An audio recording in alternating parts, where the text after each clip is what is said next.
Boa noite. Boa noite. Às vésperas de encaminhar a Operação Lava Jato ao Supremo Procurador-Geral, encontra-se com o ministro da Justiça.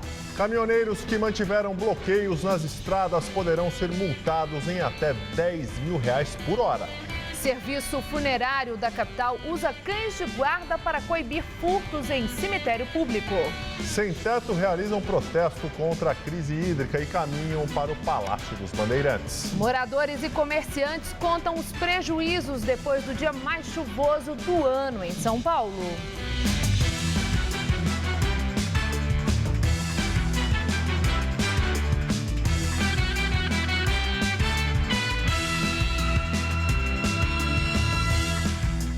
Foi enterrado hoje o homem que morreu eletrocutado durante um temporal aqui em São Paulo. Agora a polícia investiga se houve negligência ou se o caso foi uma fatalidade. Durante a manhã, moradores da cidade ainda tentavam se recuperar dos estragos provocados pelo dia mais chuvoso do ano.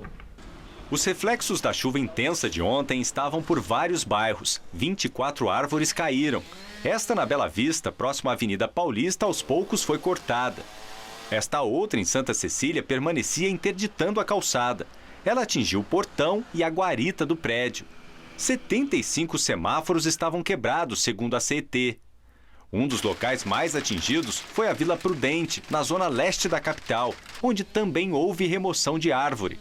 Só no bairro, segundo o CGE, Centro de Gerenciamento de Emergência, choveu 111,4 milímetros em 3 horas.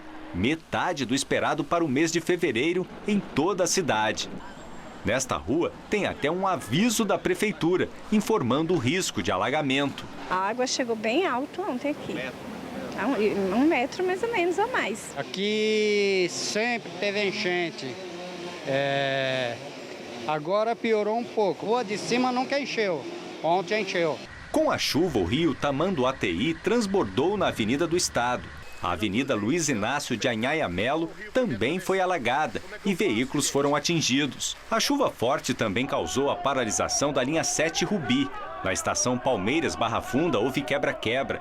Lâmpadas, bilheterias, terminais de recarga, câmeras e até os trens foram atacados. Segundo a CPTM, Companhia Paulista de Trens Metropolitanos, os prejuízos foram de cerca de R$250 mil.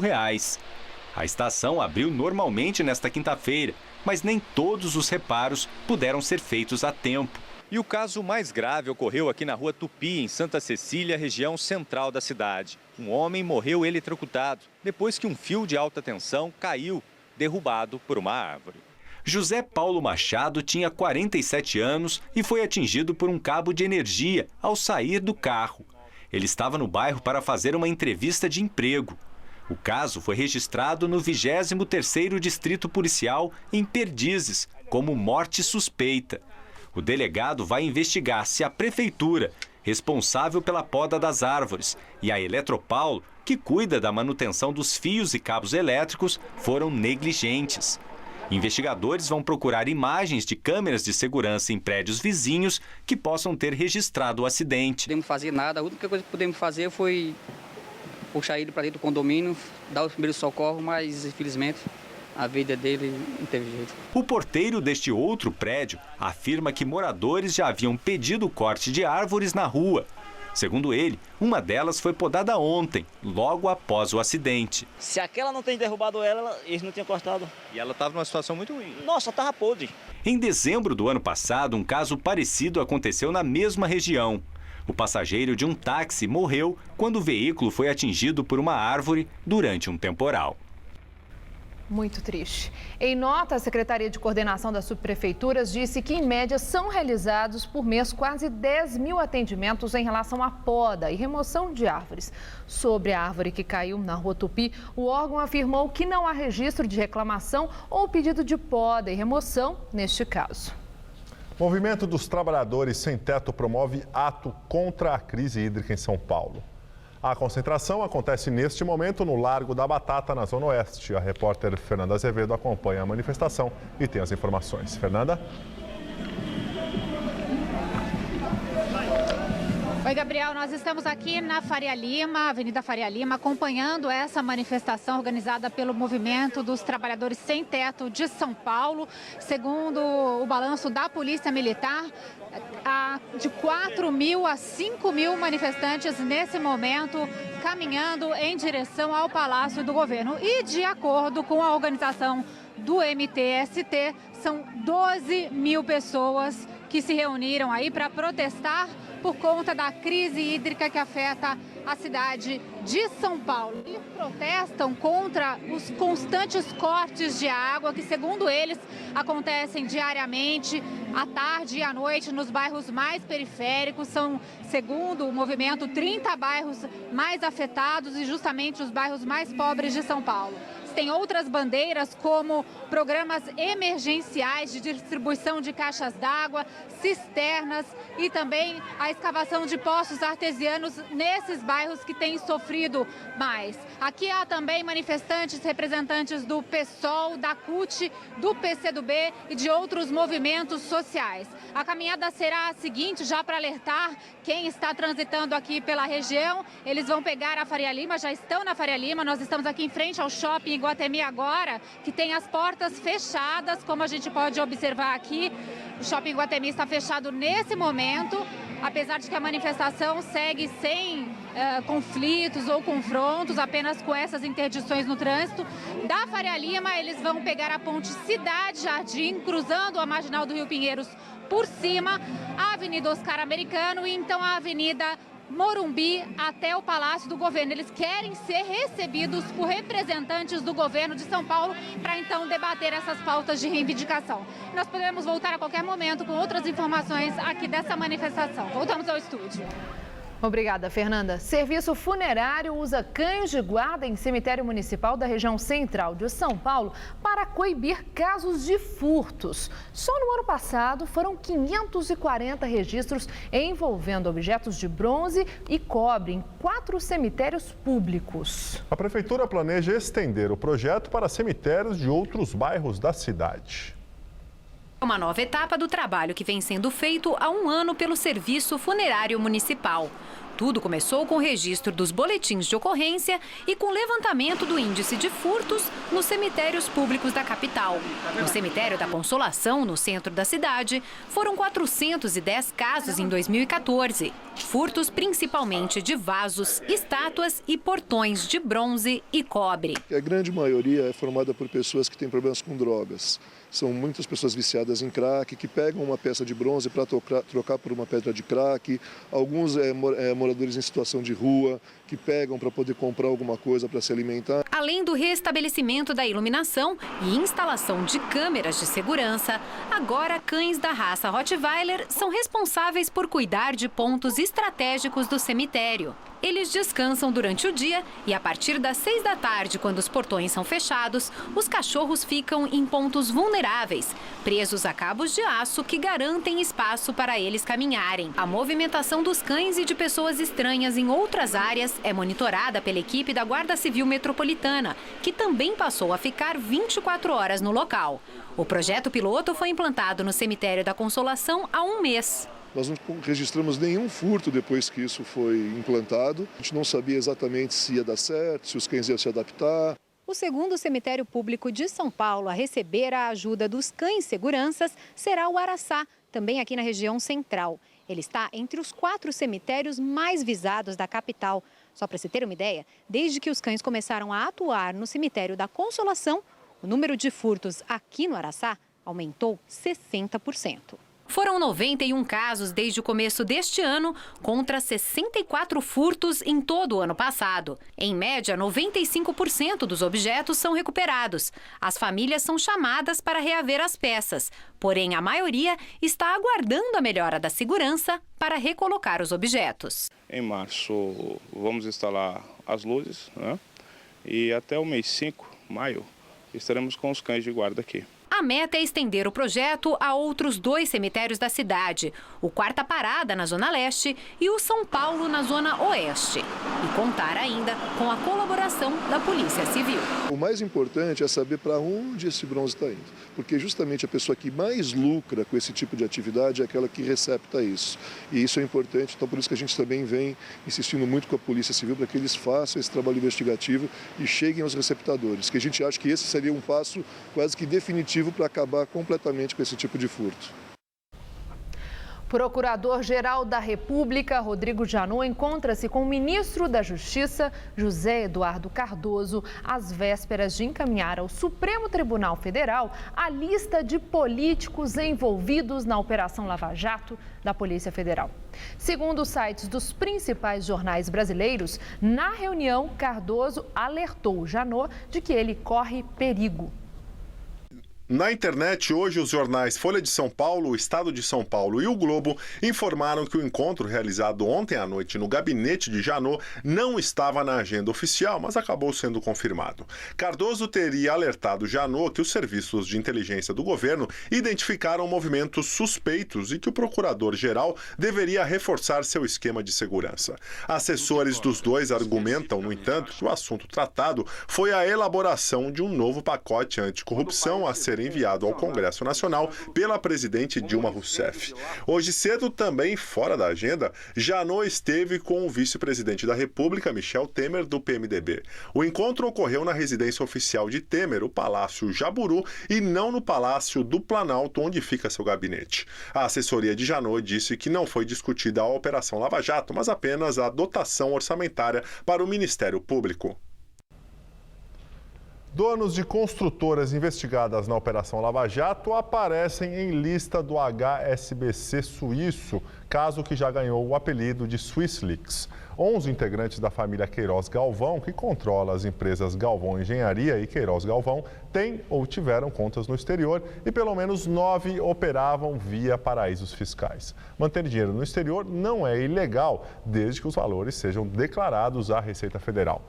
Em nota, a família disse que o patrimônio no exterior sempre foi declarado seguindo a legislação. E hoje a Justiça Federal do Paraná determinou a quebra de sigilo fiscal e bancário para o bloqueio de 106 milhões de reais das contas do ex-diretor da área internacional da Petrobras, Nestor Severó, que está preso.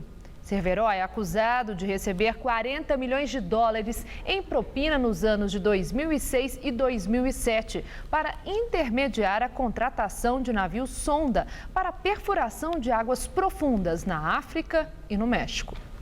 Câmara dos Deputados instala a CPI da Petrobras. O foco é investigar as denúncias de corrupção e irregularidades na construção de refinarias. Hugo Mota, do PMDB da Paraíba, será o presidente da CPI e Luiz Sérgio, do PT do Rio, será o relator. A comissão rejeitou o pedido do PSOL para que fossem destituídos os parlamentares que receberam na campanha eleitoral doações de empresas citadas na Operação Lava Jato da Polícia Federal. 14 dos 26 deputados da CPI encontram-se nessa situação. O presidente da comissão disse que o colegiado vai trabalhar com imparcialidade e autonomia. Temos o compromisso de salvar a nossa maior empresa para que nós possamos ver a Petrobras voltar a apresentar balanços positivos e ter o resultado que sempre teve, orgulhando o nosso povo, orgulhando também nós que os representamos aqui nesta casa. A partir da próxima segunda-feira, a CPI vai receber requerimentos dos deputados, incluindo os pedidos de audiência pública e de convocação para interrogatórios. O prazo de funcionamento da comissão é de 120 dias, podendo ser prorrogado por mais 60. Corregedoria Nacional de Justiça determina o afastamento imediato do juiz Flávio Roberto de Souza, da Terceira Vara Federal do Rio de Janeiro. Responsável por ações criminais contra Eike Batista, Souza foi flagrado nesta semana dirigindo um Porsche Cayenne, apreendido do empresário. Ele também deu a vizinhos a guarda de outro carro da família de Ike, uma Range Rover e de um piano de cauda. Segundo a Corregedoria, todos os processos referentes à AIC terão de sair da alçada de Souza, sendo redistribuídos aleatoriamente a outras varas federais criminais. Souza pode recorrer da decisão. Mesmo após determinação judicial, caminhoneiros continuam protestos por todo o país em pelo menos 6 estados. O ministro da Justiça, José Eduardo Cardoso, ameaçou multar os caminhoneiros que continuarem parados em até R$10 mil por hora.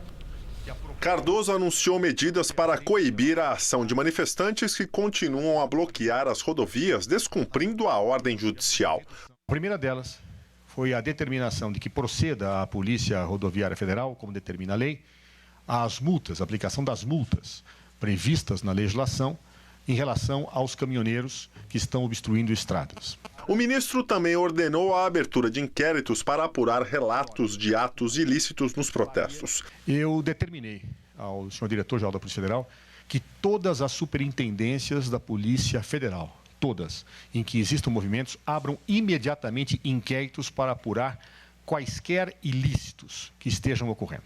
Ontem, em uma reunião com ministros e representantes da categoria, foi apresentado um acordo com uma série de medidas para atender às demandas dos caminhoneiros. Entre elas, a renegociação de dívidas do setor e a garantia de que o preço do diesel não subirá nos próximos 6 meses. Mas mesmo com a aceitação da proposta por parte dos representantes da categoria, hoje os bloqueios nas estradas chegaram ao 8º dia. A maioria das interdições ocorre no Rio Grande do Sul.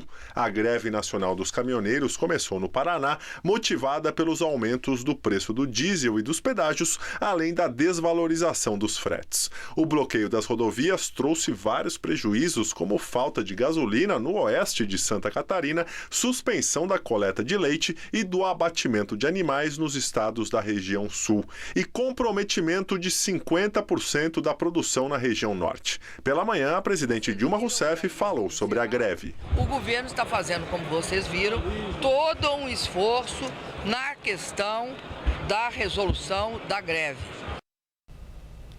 Procurador-Geral da República, Rodrigo Janot, dá parecer favorável à extinção da pena do ex-deputado José Genuíno do PT, com base no indulto de Natal assinado pela presidente Dilma Rousseff no final do ano passado. O indulto prevê perdão a todos os condenados atualmente em regime aberto ou prisão domiciliar, desde que faltem até 8 anos para o cumprimento da pena total. Outra condição é ter cumprido ao menos 1/4 da pena, não ser reincidente e ter apresentado bom comportamento na prisão. Para Rodrigo Janot, Genuíno se enquadra nessas regras. Condenado a 4 anos e 8 meses de prisão por corrupção ativa no mensalão petista, o ex-deputado encontra-se em prisão domiciliar. Agora, a decisão do caso fica com o ministro Luiz Roberto Barroso, do Supremo Tribunal Federal. E agora vamos ao comentário de política com José Neumann e Pinto.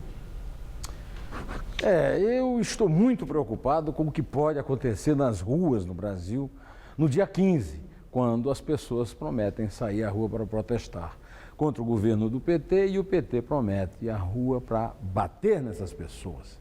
O ânimo é grave e arriscado dos dois lados. O Lula prometeu o exército do MST, sob o comando de João Pedro Stedley, no famoso ato para salvar a Petrobras na ABI. O resultado desse clima de violência multa é um texto que eu vou ler para vocês de Washington Siqueira, prefeito de Maricá e presidente do PT no estado do Rio. Ele postou no Facebook o seguinte, e desculpem os palavrões, o mau português, mas eu vou reproduzir como ele escreveu. Contra o fascismo, a porrada. Não podemos engolir esses fascistas burguesinhos de merda. Está na hora da militância e dos petistas responderam esses FDPs, você sabe o que é, né? Que dão propina ao guarda, roubam e fazem caixa 2 em suas empresas, sonegam impostos, dão uma de falso moralistas, e querem achincalhar um partido e uma militância que melhorou a vida de milhões de brasileiros. Vamos pagar com a mesma moeda. Agrediu, devolvemos dando porrada. Bom, por enquanto ele está dando muitas, para usar a palavra que ele gosta tanto, porradas na língua portuguesa, que mamãe me ensinou isso, só isso já me agride. Agora, o que me agride mais é saber que o Lula provocou isso, que a Dilma não faz nada para acalmar a situação, né? Ao contrário, fica aí prometendo multar os caminhoneiros através do seu truculento ministro da Justiça, o Alckmin, o Pezão. Nenhuma autoridade brasileira está preocupada com esse clima de violência que está formando, porque você é o trouxa que vai lá bater e apanhar, e eles ficam na boa, porque enquanto vocês brigam na rua, eles continuam mamando na teta impunemente. Mas eu me lembrei, por causa do apelido do prefeito de Maricá, de um samba de Baden-Powell e Paulo César Pinheiro chamado Vou Deitar e Rolar, que a minha querida e saudosa amiga Elis Regina gravou. O último verso desse samba diz o seguinte: o vento que venta aqui é o mesmo que venta lá e volta para o mandingueiro a mandinga de quem mandiguar. Quaquaraquaquá. Vamos cuidar disso, autoridades e oposição. Então, é isso aí, terça-feira eu volto, possivelmente tratando de assuntos mais amenos, direto ao assunto. Até lá. Um dia após a Câmara liberar passagens aéreas para cônjuges de deputados, as bancadas de PSDB, PPS e PSOL anunciaram que abriram mão do benefício. Os três partidos que fazem oposição ao governo federal criticaram a decisão da mesa diretora da casa. Parlamentares desses partidos alegam que, com os salários que ganham, os deputados conseguem pagar as passagens aéreas para mulheres e maridos. Além deste benefício, o presidente da Câmara, Eduardo Cunha, autorizou ontem um aumento em todas as despesas com parlamentares, incluindo verba de gabinete, que é usada para o pagamento de funcionários e auxílio moradia. O pacote de reajuste custará 150 milhões de reais ao ano. O governo de São Paulo publica decretos que estabelecem corte de até 10% nas despesas. A redução inclui o orçamento das secretarias de Saúde, Educação, Segurança Pública e Administração Penitenciária. Estas são reduções de 5%. A medida também afeta aos salários de cargos comissionados de confiança. Secretarias de autarquias terão até o dia 16 de março para apresentar um plano individual de redução de gastos. O governador Geraldo Alckmin justificou a medida com base na retração econômica do país. Clínica de hemodiálise em São Paulo recorre à polícia e registra boletim de ocorrência contra a Sabesp. O corte no fornecimento de água prejudicou os pacientes que dependem do tratamento para sobreviver. Silvinha faz hemodiálise 3 vezes por semana. Está preocupada com a falta d'água na clínica. Até chegar o transplante, a gente depende disso para a gente viver. Então não pode ficar, porque a dieta já é rigorosa, você já não pode comer nada. Aí fazendo menos horas de diálise, tudo pode acontecer, né? O processo de filtragem do sangue de pacientes cujos rins não funcionam consome muita água potável. São 220 litros a cada sessão. Por mês, são necessários quase 3 mil litros para cada doente. E só na Grande São Paulo são 15 mil pacientes, 90% atendidos pelo SUS. Com a pressão da água mais baixa, a clínica chegou a reduzir a duração das sessões de hemodiálise, de 4 para 3 horas. Quanto menos tempo nós fizermos de diálise para esses pacientes, vai acarretar, entre aspas, também uma sujeira no sangue. Sujeira significa presença de potássio, de fósforo, de ureia. Não vai retirar tudo que é necessário? Não. E lembrar que sempre às 4 horas é o mínimo que a gente faz para eles. Mas quando as torneiras secaram sem aviso, o jeito foi recorrer às pressas ao carro-pipa, cuja água pode não ter a mesma qualidade. Desde o primeiro corte no fornecimento na sexta-feira até o início desta semana, a clínica ligou várias vezes para a Sabesp para reclamar da falta d'água. E a resposta foi sempre a mesma. A companhia disse que tinha apenas reduzido a pressão. Foi quando o diretor decidiu ir até a delegacia para prestar queixa na polícia.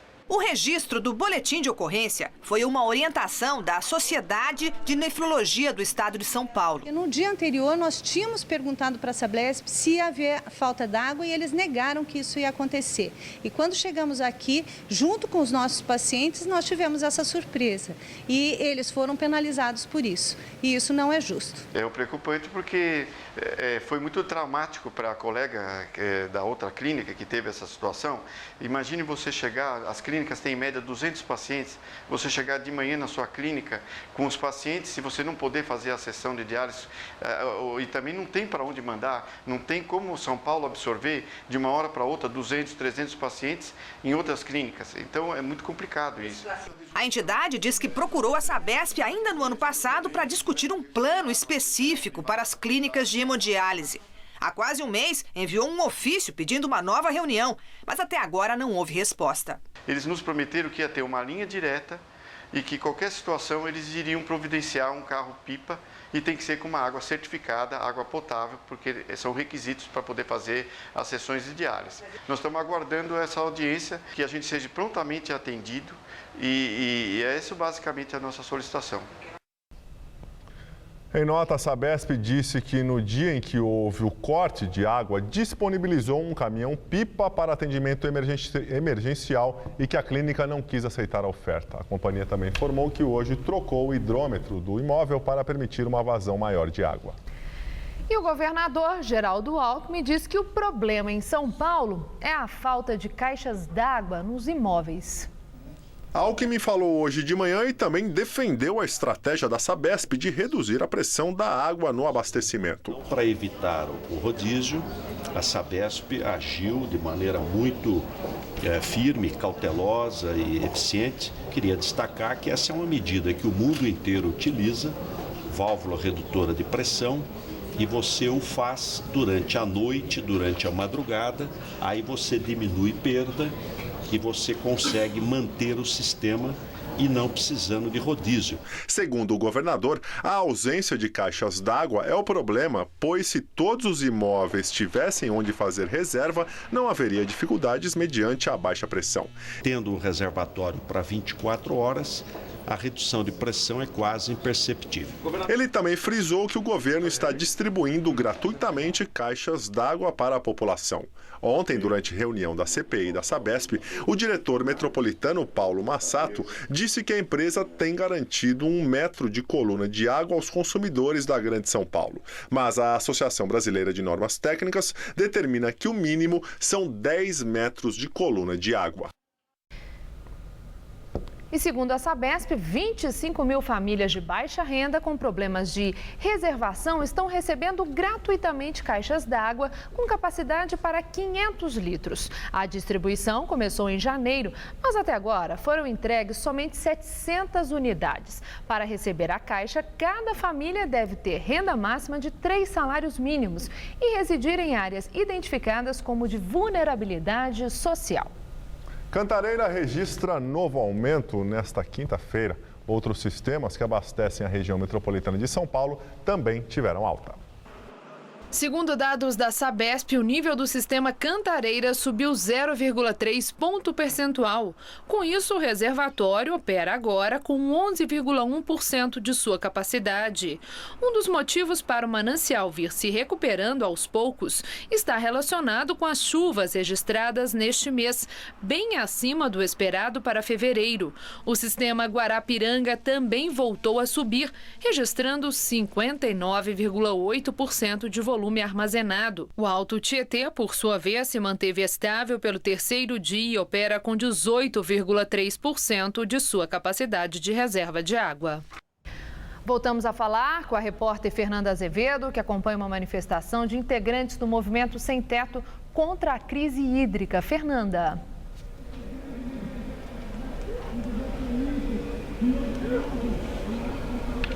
Você me escuta, Fernanda?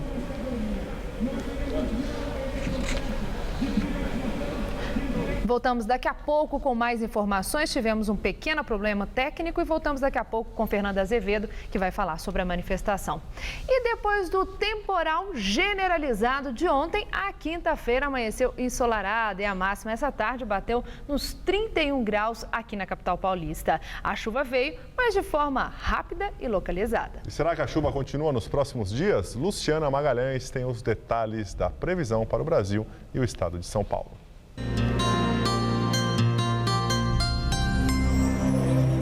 O ar quente e úmido continua predominando na maior parte do Brasil, provocando pancadas de chuva típicas de verão, rápidas e isoladas. No sul do país, uma nova frente fria avança e deixa o tempo bastante instável, com chuva de moderada a forte intensidade a qualquer hora amanhã no Rio Grande do Sul. Pode chover também a qualquer hora no Mato Grosso, em Rondônia, no Amazonas e no leste de Goiás e na região do Distrito Federal. Nas outras áreas em azul do mapa, o sol predomina e as chuvas acontecem de forma localizada a partir da tarde. E como estão associadas ao calor, podem ser fortes. As máximas amanhã chegam aos 28 graus em Porto Alegre, aos 31 em Florianópolis e aos 34 em Vitória e 36 na capital fluminense. Aqui em São Paulo, há poucas mudanças previstas. Todo o estado terá mais um dia de altas temperaturas e pancadas de chuva entre a tarde e a noite, o que deve até refrescar um pouco o calor. O termômetro deve chegar aos 35 graus em Votuporanga. Já na cidade de Franca, máxima de 29 graus. E no litoral vai fazer um calorão de 34 graus.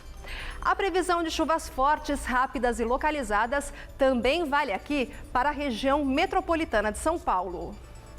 Nessa madrugada, aqui na capital, mínima de 20 e máxima à tarde na casa dos 31 graus. No fim de semana, o paulistano ganha um refresco. A máxima cai para os 28 graus no sábado e para os 27 no domingo, ainda com chuvas a partir da tarde.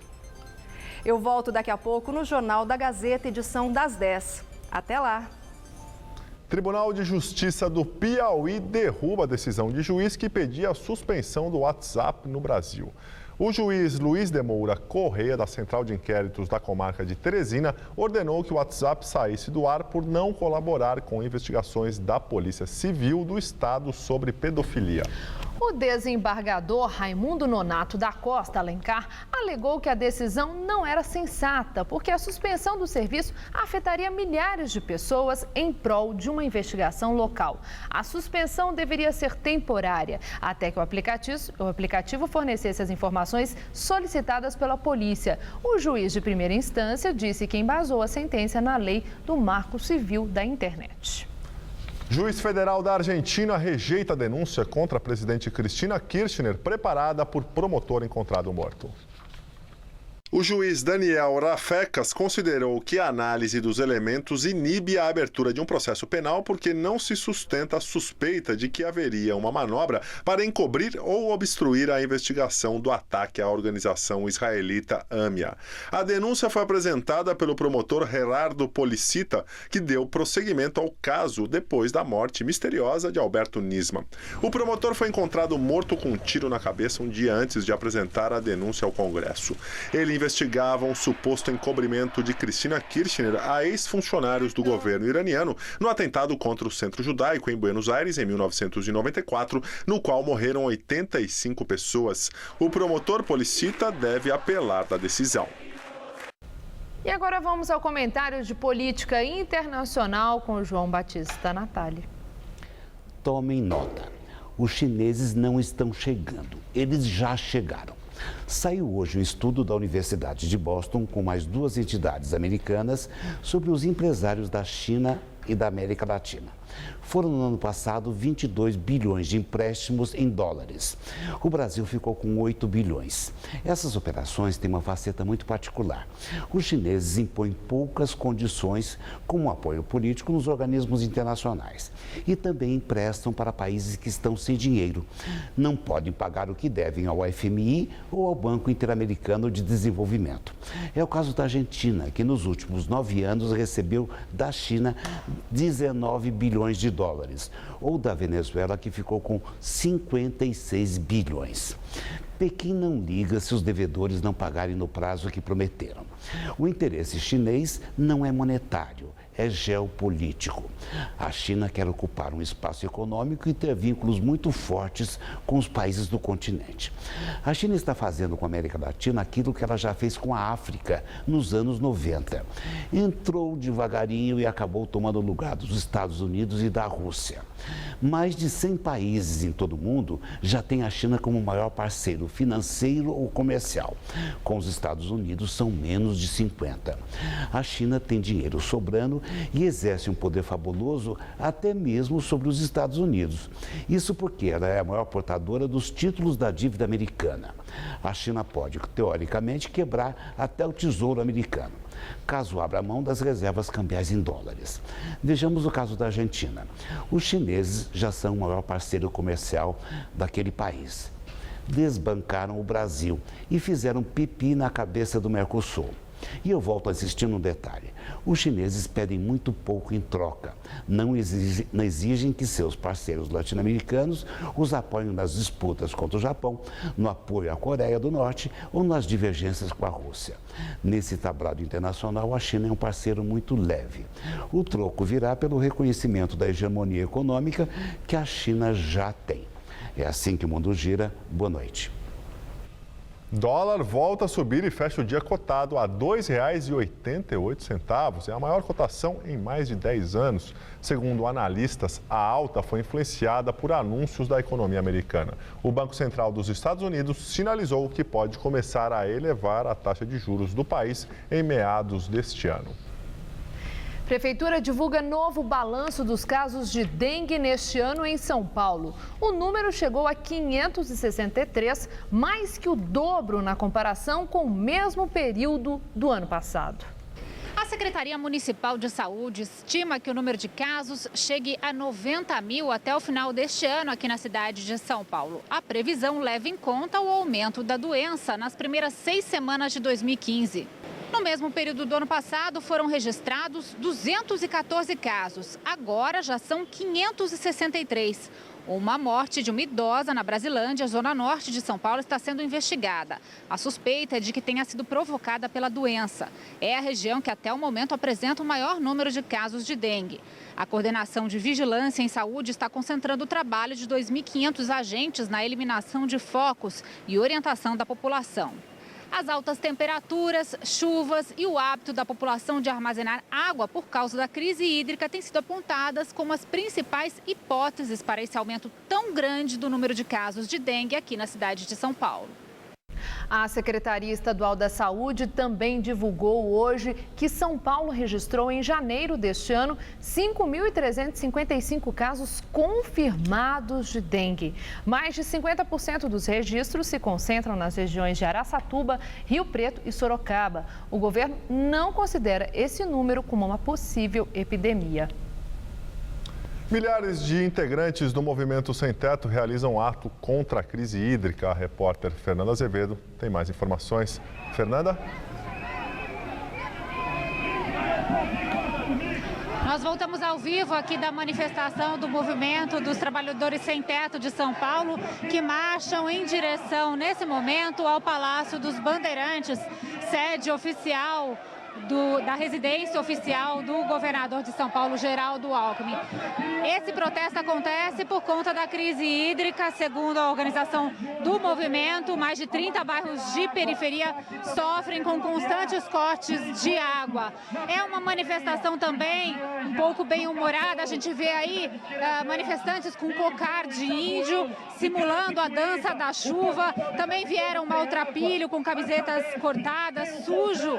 Trouxeram uma banheira com um boneco do governador Geraldo Alckmin. Enfim, é uma manifestação que segue sem violência, apesar dos cortes aí no tráfego de São Paulo, que afeta essa região, mas que caminha aí até com uma certa dose de ironia. Voltamos ao estúdio. Muito obrigado, Fernanda. Mesmo sem qualquer tipo de apoio ou patrocínio, os praticantes de dirt jumping mantêm a pista de Carapicuíba na região metropolitana com padrões internacionais. Renata Falzoni e Felipe Meirelles visitaram o local.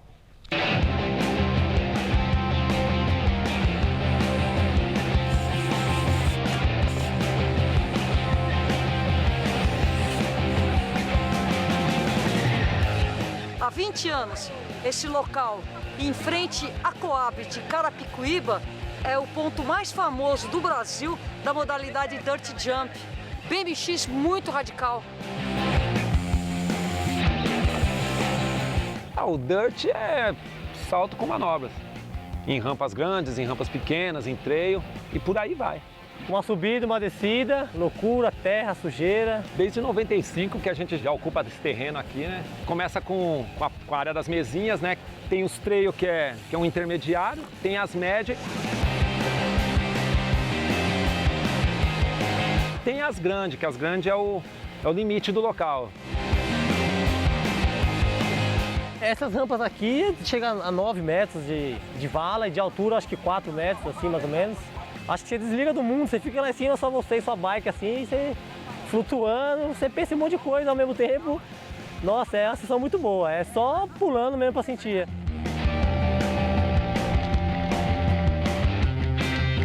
Esse ponte é essencial, o pessoal andando muito, andando no mesmo nível do pessoal lá fora, com essa estrutura. Tô passando as duas e mandando um Superman Shit Grab na terceira rampa aqui. Você solta os 2 pés, pega no banco de grab e estica pra frente. Eu frequento aqui Carapicuíba faz uns 2 anos e meio, 3. E aqui é um lugar muito especial pra mim, porque eu aprendi a andar no Dirt Jump aqui. Sou lá do Capão Redondo, esse é meu filhão aqui, ó. Menos de um ano andando aí. E sente um pássaro. É muito alto, o pouso é muito legal. Eu frequento aqui já tem 5 anos já. E, mano, Caracas aqui é tipo um parque de diversões. Essa pista aqui tem a manutenção diária, a galera vem andar, a molecada nova vem, eles veem que não é só andar de bike, eles veem que tem que pegar na pá, na enxada, construir sua própria rampa, fazer acontecer mesmo para poder praticar o esporte, né? Para a diversão ser boa, tem que ser bem mantido. Então é assim, cria-se cidadãos. Isso é muito legal. Isso é o que é o Dirt Jumping. É você fazer tudo sem interesse algum de ganhar grana. Tudo começa na brincadeira e na diversão.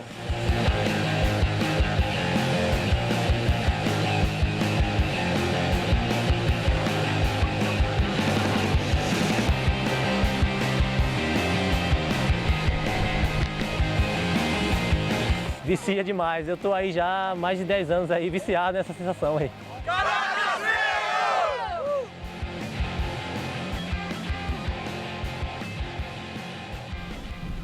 É, bem radical. E agora as notícias do esporte com Gabriel Cruz e Celso Cardoso. São Paulo vence pela primeira vez na Libertadores da América. O triunfo sobre o Danúbio manteve vivo o sonho da classificação. Celso. Gabriel, no chamado Grupo da Morte, podemos dizer que o São Paulo deixou o coma e tem quadro estável com boas possibilidades de alta já nos próximos jogos contra o São Lourenço da Argentina. Contra o campeão uruguaio, a boa fase de Alexandre Pato foi mais uma vez evidenciada.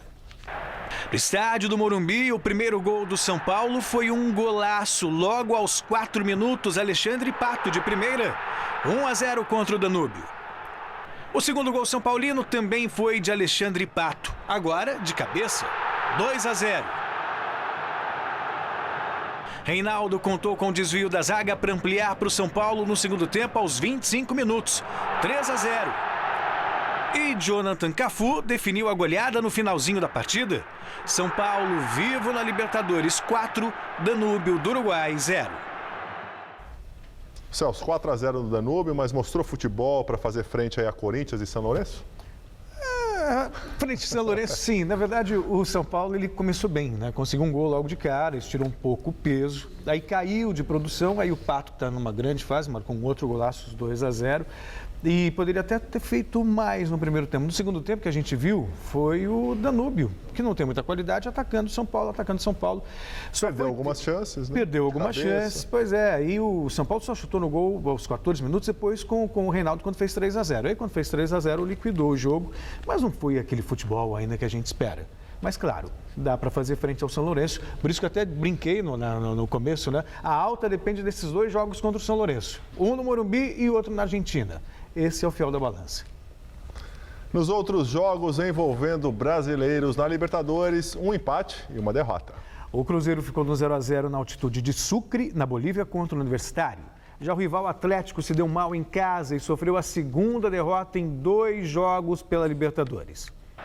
Estádio Independência, em Belo Horizonte, o único gol da partida aconteceu aos 41 minutos do segundo tempo. Christian Soares partiu livre de marcação em posição legal para fazer Atlético Mineiro 0, Atlas do México 1. Pelo Campeonato Paulista, o Corinthians venceu mais uma e se consolidou na liderança do seu grupo. Mesmo sem os principais titulares em campo, o time comandado pelo técnico Tite derrotou o Linense sem grandes dificuldades. Em Lins, o Corinthians saiu na frente logo aos 13 minutos de jogo. O colombiano Steven Mendoza ganhou na corrida do zagueiro e bateu forte, rasteiro, sem chances para o goleiro Anderson, do Linense. 1-0 Corinthians. O segundo gol do time comandado por Tite veio apenas no segundo tempo. Wagner Love girou em cima da zaga e bateu colocado. Aí, no rebote, Petrus apareceu para decretar a vitória alvinegra. Final, Linense 0, Corinthians 2.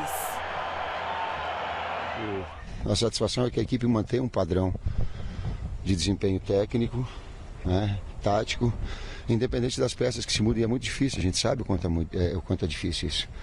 E daqui a pouco o adversário marca a saída do Elias, mas daí sobra Mendoza, marca o Renato, vai aparecer Petrus. E esses detalhes, inclusive individuais, de valorização do atleta, que me deixa feliz. Pela Copa do Brasil, o Flamengo venceu, mas não se livrou do segundo jogo no Rio de Janeiro. Jogando no Sul, faltou um gol para o Flamengo ficar com a vaga antecipadamente. Com um time recheado de jogadores experientes, o Flamengo foi até o sul do país e saiu na frente do Brasil de Pelotas com Alexandro, após falha da zaga gaúcha. Pará chutou de muito longe e fez o segundo do rubro-negro carioca.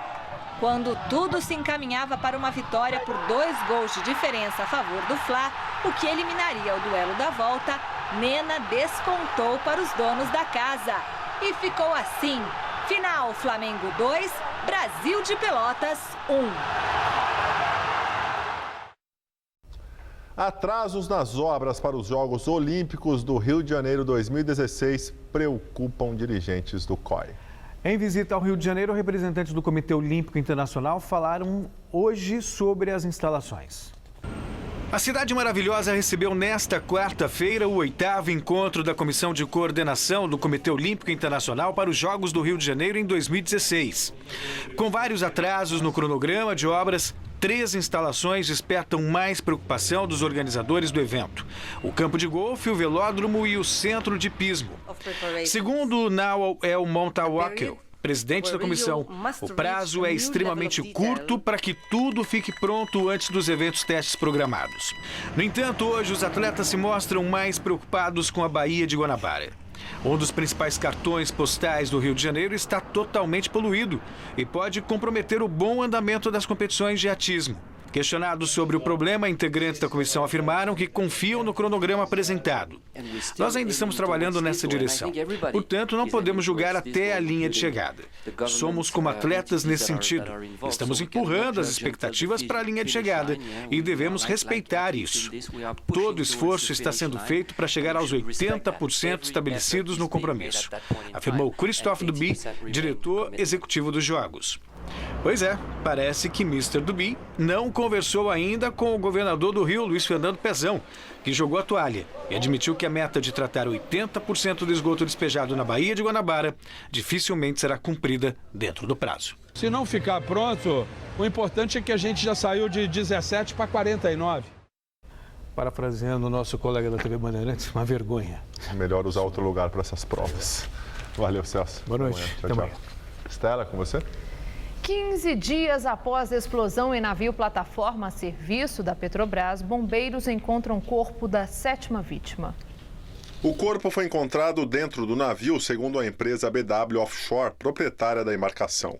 Com isso, sobe para 7 o número de mortos. 2 pessoas continuam desaparecidas. A explosão aconteceu no dia 11 deste mês, após um vazamento de gás na sala de bombas do navio plataforma FPSO Cidade de São Mateus, que prestava serviços para a Petrobras no litoral do Espírito Santo, próximo à cidade de Aracruz. Segundo o Sindicato dos Petroleiros do Estado, o 7º corpo ainda estava dentro da sala que explodiu. De acordo com a Agência Nacional do Petróleo, 74 pessoas estavam a bordo no momento da explosão. Dos 26 feridos, 2 continuam internados em um hospital da Grande Vitória. A Polícia Federal investiga os possíveis crimes de homicídio e incêndio qualificado. E falamos novamente sobre a manifestação do movimento Sem Teto que ocorre neste momento próximo à Ponte Cidade Jardim, na Zona Sul. A repórter Fernanda Azevedo acompanha. Fernanda? Nesse momento, os manifestantes se preparam para entrar na Avenida Oscar Americano, já aqui na região do Morumbi. A Polícia Militar atualizou o número de manifestantes. Segundo a Major do SINEG, que acompanha aqui os trabalhos da Polícia Militar, são 10 mil manifestantes neste momento que marcham em direção ao Palácio dos Bandeirantes, residência oficial do governador Geraldo Alckmin. Eles querem ser recebidos por representantes do governo para falar das reivindicações sobre a crise hídrica que atinge a cidade de São Paulo. Voltamos ao estúdio. A seguir, cessar-fogo, o exército da Ucrânia inicia a retirada de tropas da linha de frente. A luta contra o grupo terrorista Estado Islâmico. Os serviços britânicos de segurança identificaram um homem que aparece em vídeos de decapitações. Há 90 anos, a GM do Brasil vem mostrando o que significa ter escrito do Brasil no nome. É não ficar parado nunca, mesmo nos momentos difíceis. Por isso, saímos na frente mais uma vez. Até o fim de fevereiro, você vai poder comprar um Chevrolet em até 24 parcelas fixas e sem juros. Chevrolet em até 24 parcelas fixas e sem juros. É a garantia de fazer um excelente negócio. Porque o que está escrito em nossa bandeira não é parado, é progresso. Cada gota conta. Até a água esquentar demora um pouquinho. Aí você não vai entrar naquela água fria, né? Capta aquela água, reserva. Você pode molhar as plantas, pode lavar o quintal. Não tem mais essa de ficar cantando no chuveiro. E você, tá economizando? Governo do Estado de São Paulo. Se você quer estudar jornalismo, relações públicas, publicidade e propaganda ou rádio, TV e internet, a Faculdade Casper Liber é o seu lugar. Quer conhecer? Eu te levo. Aqui a gente aprende na sala de aula e também em laboratórios de rádio, fotografia, edição de imagens e estúdios de TV. Você também pode colaborar em revistas, sites, programas de TV e rádio laboratoriais. E tem oportunidade de estágio dentro da Fundação Casper Libero. São mais de 60 anos de tradição numa localização incrível. Faculdade Casper Libero, formando os melhores profissionais da comunicação. Quer saber mais? Acesse nosso site.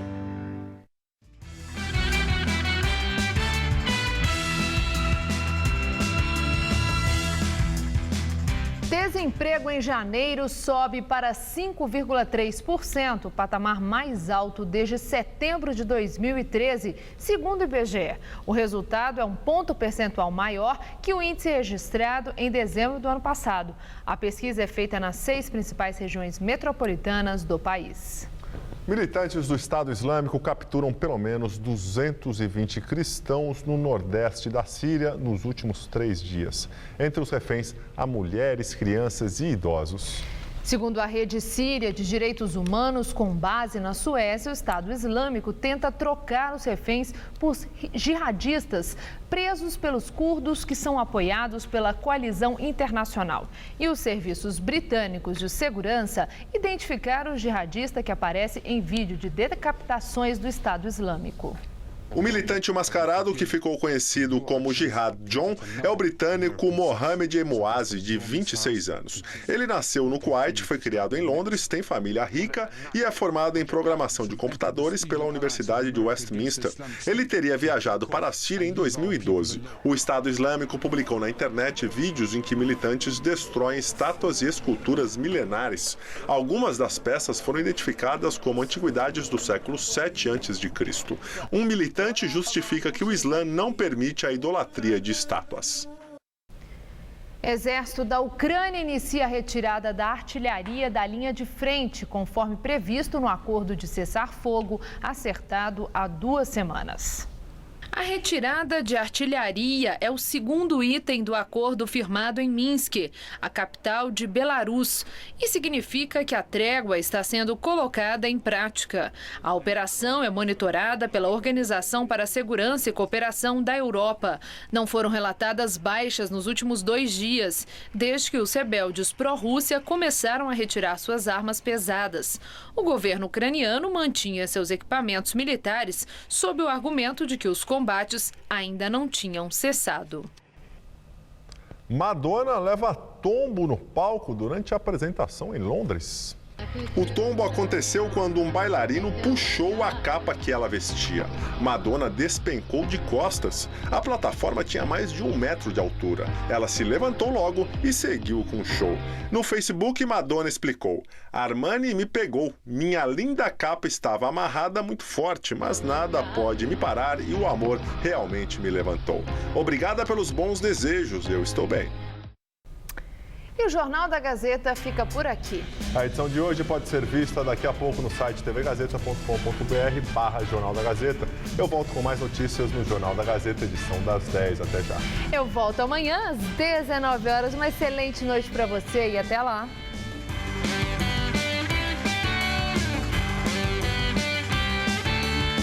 Hoje, 11h30 da noite, visite as atrações turísticas de Mariana, em Minas Gerais, com o Hoje Tem.